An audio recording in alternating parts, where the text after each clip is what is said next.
Latitude Media, podcast at the frontier of climate technology. So can you take me to the moment when you knew that the pilot was going to be a success, when you actually got to see it working? How did that feel? We were able to go up and stand up there with our engineering team and our management team, where if you raised your hand 5 feet above your head, it would be in 500 suns of flux. It wouldn't last. And just to kind of frame this for people in terms of what it means to stick your hand in 500 suns, when you say it wouldn't last, do you mean like your hand incinerates? I would never know. Nobody would ever do it. You don't actually know how badly it would burn you? Wow. No, nobody's ever played with that one. In 2009, John Woolard and his team were in the middle of the Negev Desert in southern Israel. They were standing on a platform at the top of a 500-foot tower. Below them, a field of mirrors covered the desert floor, fanning out in concentric circles all around them. And all of those mirrors were together reflecting the equivalent of 500 suns worth of light to the top of the tower where they were standing. There was such precise control. We had the entire team up on a platform about 8 feet below the boiler, and you could just feel a very, very modest amount of heat because the control of those heliostats was so precise and so well done that gave you the confidence to go up there very close to an incredible source of heat. At the time, John was the CEO of BrightSource, a concentrated solar company. And on that day, he flipped the switch on a pilot project that was years in the making, a first-of-a-kind project he thought would be a major player in the power industry. And what they were after was steam. So the big party was when the steam showed up, because when you really had high-quality steam at 550 degrees C, 130 bar, you knew then that you could take that anybody could take that and create electricity from it reliably. That was the plan. BrightSource wanted to scale their pilot to 440 megawatts and then build many more plants beyond that. And the company believed it could beat the cost of previous concentrated solar plants and the cost of photovoltaics at the time, too. That is, until the team faced a series of unexpected challenges, including a global financial crisis and a powerful competitive threat. If you're asked to develop something that's price is flat to increasing, when your competitor's price is decreasing every day, you're asked to do something you can't win at.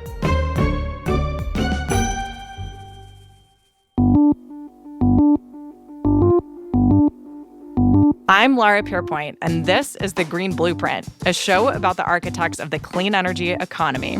We've already invented most of the solutions needed to decarbonize the global economy, but many of those technologies are not yet commercial, and they need to get financed and built at scale. We don't have decades to get them commercialized, we have years. This week, I talked to John Woolard, the former CEO of BrightSource Energy, on lessons learned from the concentrated solar boom and bust. I think you become very, very focused on your own technology sometimes, and you believe too long that sometimes it can prevail. And I think there was a very strong affinity towards that initial technology and the belief that there was a way to engineer through.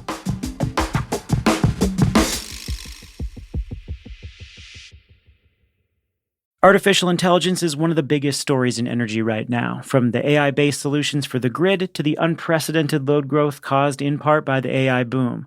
On December 3rd in Washington, D.C., Latitude Media is bringing together a range of experts for Transition AI 2024, a one-day conference on the AI energy nexus. We'll have networking, panels, a workshop, and technical presentations, and our podcast listeners get a 10% discount off their tickets. Use the code LMPODS10 when you check out. Head on over to latitudemedia.com/events or click the link in the show notes to see the full agenda and register for Transition AI 2024.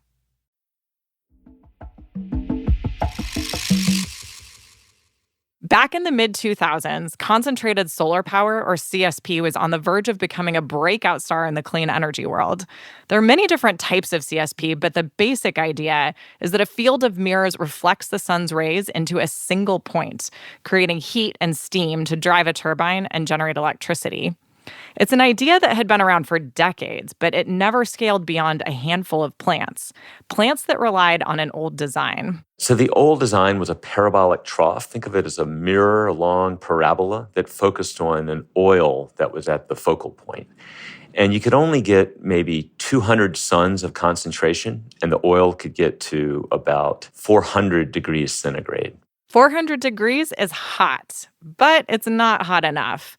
Without higher temperatures to generate more electricity, the economics of concentrated solar just didn't work. In the 1980s, one of the largest builders of concentrated solar plants, an Israeli company called Luz, went bankrupt.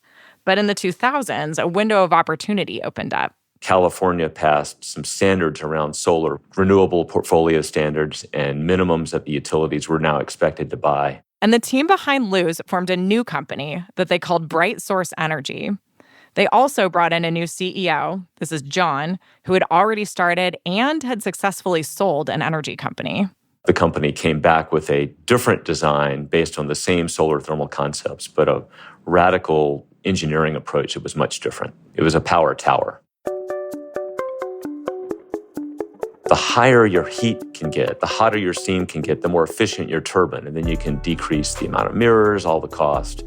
And the way to do that was actually to use a tower, a single power tower, with lots of mirrors, like a field of heliostats or mirrors that surrounded a tower that was about 500 feet high, and then put 600 suns of concentration on it. So you could get hotter steam, and that hotter steam would be more efficient and dramatically reduce the cost. It was about a 40% cost reduction from the design alone. It was a huge leap in design.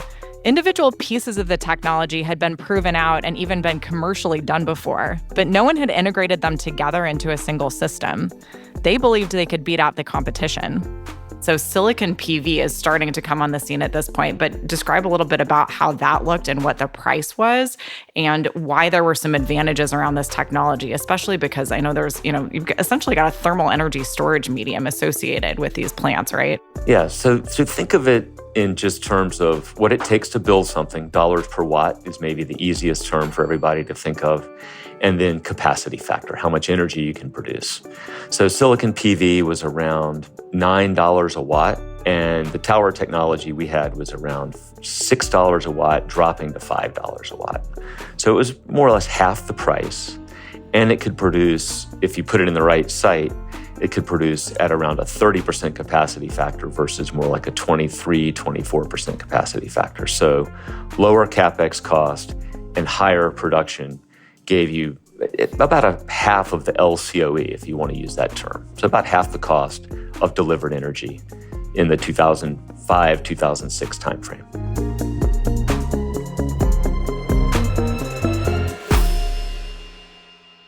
BrightSource was planning to deploy this technology in its first commercial plant, a $2.2 billion project in the Mojave Desert called Ivanpah, for the EPC work, or engineering, procurement, and construction. In 2009, they landed a deal with Bechtel, which had helped to build the Hoover Dam. And in 2010, they secured a $1.6 billion loan guarantee from the U.S. Department of Energy. Talk about two major votes of confidence. So they had momentum, but that was just the beginning of their story. I talked to John about navigating all sorts of unexpected forces that wound up endangering the project, including the meltdown of the financial markets. So now you're getting serious. Now you've got an EPC kind of in the door with you, and ultimately you need to finance this plant. And we're talking $2.2 billion in financing. You've already mentioned some of the pieces of the puzzle here. Maybe let's start actually with the DOE loan guarantee, because that was probably something that was one of the things you had to start earlier in the process. So what did it look like at that point in time to go get DOE money committed to this project? Well, there's a funny story behind it where I brought it up to the Israeli team and everybody, and they said, absolutely not, no way, don't touch it, do not do the DOE loan guarantee, that's a disaster. Why? What was their concern? I think they'd had some challenges in the 80s with some government loan challenges that didn't come through. I'm not sure. But they said, don't do it, do not do it, absolutely. So we turned around as the U.S. team and said, well, it's just a 3-page application. Let's just start. So we started the process. We basically ignored them and started the process. Okay. and got it moving because the cost was zero to start the process and get it moving. And lo and behold, we were selected about a year later at a time when bank financing was getting tougher, and so we were part of the process. And how much was that? That was $1.6 billion in total. And if you take a $2.2 billion project, the rest comes from a combination of, call it sponsor equity and tax equity. And so the tax equity financing component is really important because at this point, this would have been the largest tax equity financing, or was the largest tax equity financing ever done. We, in fact, had worked with Morgan Stanley, who invested in our company and had a board seat at BrightSource. And the person on our board was the head of their tax equity department. That's how important this was to them and to us. So let's pause there for a second, because I think this is another piece that's really important, especially right now. There are some incredible incentives, obviously, particularly in the IRA. And so a lot of folks are looking at, I think, potentially using tax equity as a way to finance. So was that easy? Was that hard? Were your Morgan Stanley folks already bought in by the time they were kind of joining the board and knew that they were going to put this tax equity financing together for you? Well, it was hard in that we didn't want to, nobody on our side, we weren't going to do it in a faith-based way that we will trust you, Morgan Stanley, to take great care of us later. We said we need to pre-negotiate the terms. So we had to basically create a framework that was acceptable to us and acceptable to Morgan Stanley, but that was a framework around the market that was changing. So, right, you couldn't just lock in exactly what the terms were because the financing was going to occur 18 to 24 months in the future. So, but we created a framework around it that basically floated based on changes in rates and interest rates so that we knew that it was going to be financeable and acceptable to us and to them. I'm curious to understand two things. First of all, what did you have that sort of gave Morgan Stanley the confidence to make that deal with you? Like at that point, had you completed some key part of the permitting process? Was there something that they saw from the pilot that helped them understand this was really going to be a good economic deal? I'm curious to understand, like, what did you prove to them to get them to say this? And then secondly, what's in it for Morgan Stanley? Like, at the end of the day, there are other tax equity deals they could do. Why this one? Well, it's a good question. So they wanted to get into a new market with solar. There was tax equity for wind. PV was expensive and small.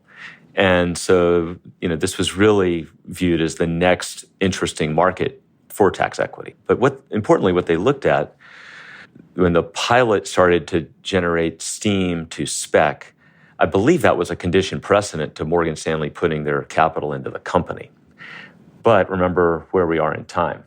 So this was 2009 and the financial crisis hit. So we bridged, I believe we took the capital from Morgan Stanley in 2008. And then the financial crisis hit, and guess what disappeared? All of the taxable income of all of the Wall Street banks. So their tax equity appetite went from very large to zero overnight. Everybody was fired from Morgan Stanley. We lost our board member. We lost our tax equity sponsor. And that was the pivotal part of a very complicated financing that disappeared in 2009. So let's go back to this moment then. So you've got your DOE loan guarantee. This recession hits. So talk about the unwinding of the deal with Morgan Stanley and what you did next. So what we did was we looked and said, now that the world has changed and the banks are upside down, getting bailed out, what do we do for tax equity? And we went to the tech sector. So we had been in dialogue with Google before this about call it a modest participation in tax equity to start to learn. And then once this changed with Morgan Stanley, we had both NRG and Google were able to step in and take meaningful stakes in the project from a tax equity and a cash equity perspective because they both had taxable income. That gave us a window of where to go, but we had to move fairly crisply to get this done. We have a project that is getting permitted. We've got a lot of things moving. And so NRG, they came in and were able to take about $300 million, I believe, of the equity, both cash and tax. And then Google came in for about half that amount. And that gave us what we needed to do to restart the financing. Okay, so you've got the financing here together. So you have now Google and energy providing tax equity financing. You have the DOE loan guarantee, which enables you to get bank debt. Were there any other key sources of financing for this project? If you look at the financing structure, you had debt being the biggest component, and then everything else flowed from there. So once you had the debt able to close, which really came down to several things, but a lot of it was Bechtel being willing to stand up and say, hey, if BrightSource goes away, we will make sure the project still gets built. Because the U.S. government didn't necessarily want to back, even though we were a well-financed startup, we were still a startup. And Bechtel was willing to step in and say, we've got this, which is an interesting position to be in when you're the group who's originated the project and the big gorillas saying, they don't matter. We can do it without them. But it was really important to get the financing. That effectively was Bechtel saying, we're going to help you eliminate that technology risk layer. That's a fascinating dynamic right there. This idea that you don't matter and that being key to kind of getting the project to go forward and ultimately getting the debt financing together. Again, I think that's something counterintuitive for startups. You're supposed to prove to the world that you're the only one who can do something. And then here you were basically saying, we're not. Bechtel can do this without us. And that's the reason this project happens. So what was the moment when you basically signed the papers, finance the plant, and get officially launched on your construction journey? Ultimately, it was May of 2011 when construction really started in earnest with trucks lined up at the gate to the site. And that morning, they opened up and there were hundreds of workers on site the first day. And overall, it was thousands. I think the peak employment was about 1,000 at one time. So BrightSource recovered from a failed tax equity deal that could have killed the project. They had backing from the government, they had policy tailwinds, and they had workers on site. But the biggest challenges were yet to come. We'll hear what happened next after the break. Where are you going to be on December 3rd? I know where I'm going to be. I'm going to be in Washington, D.C. at Transition AI 2024. That's when Latitude Media is offering the chance to hear from experts on the front lines of AI deployment in the energy sector. Transition AI 2024 is our one-day in-person event, again in Washington, D.C. It addresses both sides of the AI energy nexus, the challenges AI energy demand poses for the grid, and the wide opportunities to help climate solutions. This is our third event, and we brought together a really great lineup for this year. It includes Meta's former Director of Energy Strategy, Peter Fried, DOE's Chief AI Officer, Helena Fu, Paige Crahan, who heads up Tapestry, Google X's moonshot for the grid, and AES Chief Product Officer, Chris Shelton, plus many more. And our podcast listeners get a 10% discount.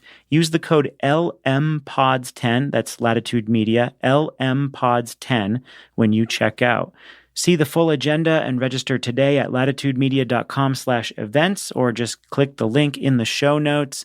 I will be there. I hope to see you there. Transition AI 2024.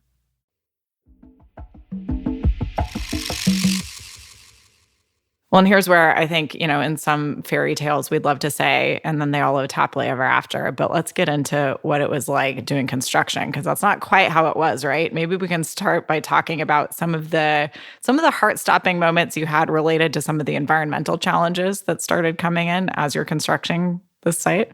Yeah, so some of the environmental challenges were happening before construction. It was around desert tortoise. So we had to make some concessions through the permitting process. One was to reduce the size of the site from over 4,000 acres to 3,500 acres. We also then started and agreed to do what's called a Head Start program for tortoise, where basically of the eggs that are actually laid, only 2% survive. So we took pregnant tortoise, we found them and we moved them. We took eggs and we created this nursery, and we actually inverted those numbers to where over 90% survived when we had them in a nursery, and then we moved them to other lands and other areas that were better habitat. And then we had construction starting. There we had some really interesting, some things you couldn't even believe. We had a on-site large tent facility that was a temporary manufacturing facility, complete with a robotized automated assembly line, where we were going to assemble 173,000 heliostats, because it made more sense to assemble and do the manufacturing on site rather than do it remote and take a fragile manufactured piece and run the risk of damaging it. So we just had mirrors, steel posts, and motors shipped to the site and then assembled in this automated process. We happened to have a brown cover to that temporary 18-month manufacturing facility, and the CEC, California Energy Commission, tried to stop all construction, which basically would have killed the project, because the color of the tarp was not the right color. What color did they want it to be? I believe they wanted a light tan instead of a brown. So, if you... I mean, you can't make this stuff think up. of a project where you're going to take, 500 to 1,000 workers, you've got cranes on site, you've got cash burning, and stop it so that you can change the color of the tent. Fortunately, we were able to very aggressively we just pushed through, and logic prevailed, and we were able to keep that moving. I mean, yeah, I just love the juxtaposition of these two stories, because I think this says everything about what needs to happen with permitting reform. It's like our environmental laws in this country are incredible and valuable and matter, and mean that sometimes you have, construction of infrastructure that winds up actually doing beneficial things to endangered species. And on the other hand, sometimes you have gigantic fights that almost destroy entire projects over the right shade of brown for a tarp. It's just really, it speaks to the need to make sure that we preserve the best and maybe also make some changes around how we do environmental permitting. Okay, so you're fighting various fights on the permitting front, but as you're doing this, there's really a gathering storm on the horizon when it comes to some shifts in the solar market, and specifically the cost of silicon PV. So talk a little bit about when and kind of how you were observing the cost reductions that were coming through solar PV, and when you started to realize that you might have a cost competition problem. So go back to 2000 when we first started, and I mentioned we were about half the price on an LCOE basis. PV started to make some improvements. The raw silicon was starting to be produced in China at lower input cost. And PV was dropping. By the time you got to 2009, it was down to maybe $3 a watt. And $3 a watt became an interesting number. So that's when the US team started to pay attention and say, this is something that is now, it's been cut in half. It's gone from $6 a watt to $3 a watt. 2 years later, 2011, it was lower than you could do the next gen of CSP at in just 2 years. So we had a lot of land, we had PPAs, we had development assets. And so the development team basically said we should consider moving and using all of our development assets for PV, which is a hard thing for a engineering-led technology company to do, because you'd like to believe that your design is better. And it takes a lot to say it's not. It's now no longer cost competitive. And the truth is it wasn't. And so we basically said, let's present data, let's talk about information, let's talk about the price, and let's look at different possibilities.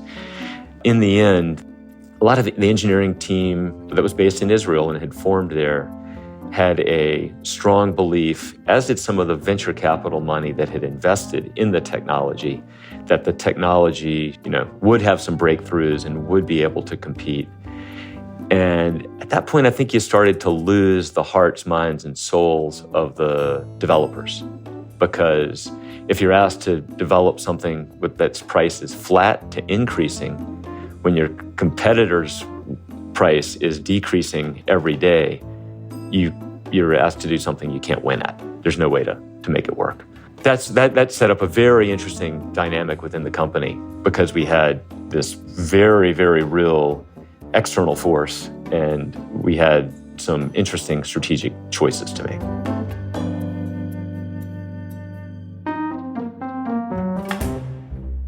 Yeah, I mean, this sounds really hard. So let's get into kind of how that happened. So in 2012, very specifically, there was a board meeting where you and your CFO brought this up. Can you take us to that moment? Like, what was the conversation at that point? Was this kind of the first time that you were really saying, we have got to do something differently? I wouldn't say anything was a first time, because we'd been talking about this trend. We spent a lot of time over here tracking and monitoring price points of PV, of cells, of EPC cost, looking at where the competition would be. And so we had, from 2009, 10, 11, 12, for years, been following this curve of PV cost.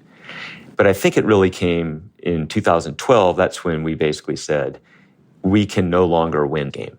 We are no longer competitive. And that was a different message. We'd said, well, maybe you could, and you could sell in different attributes.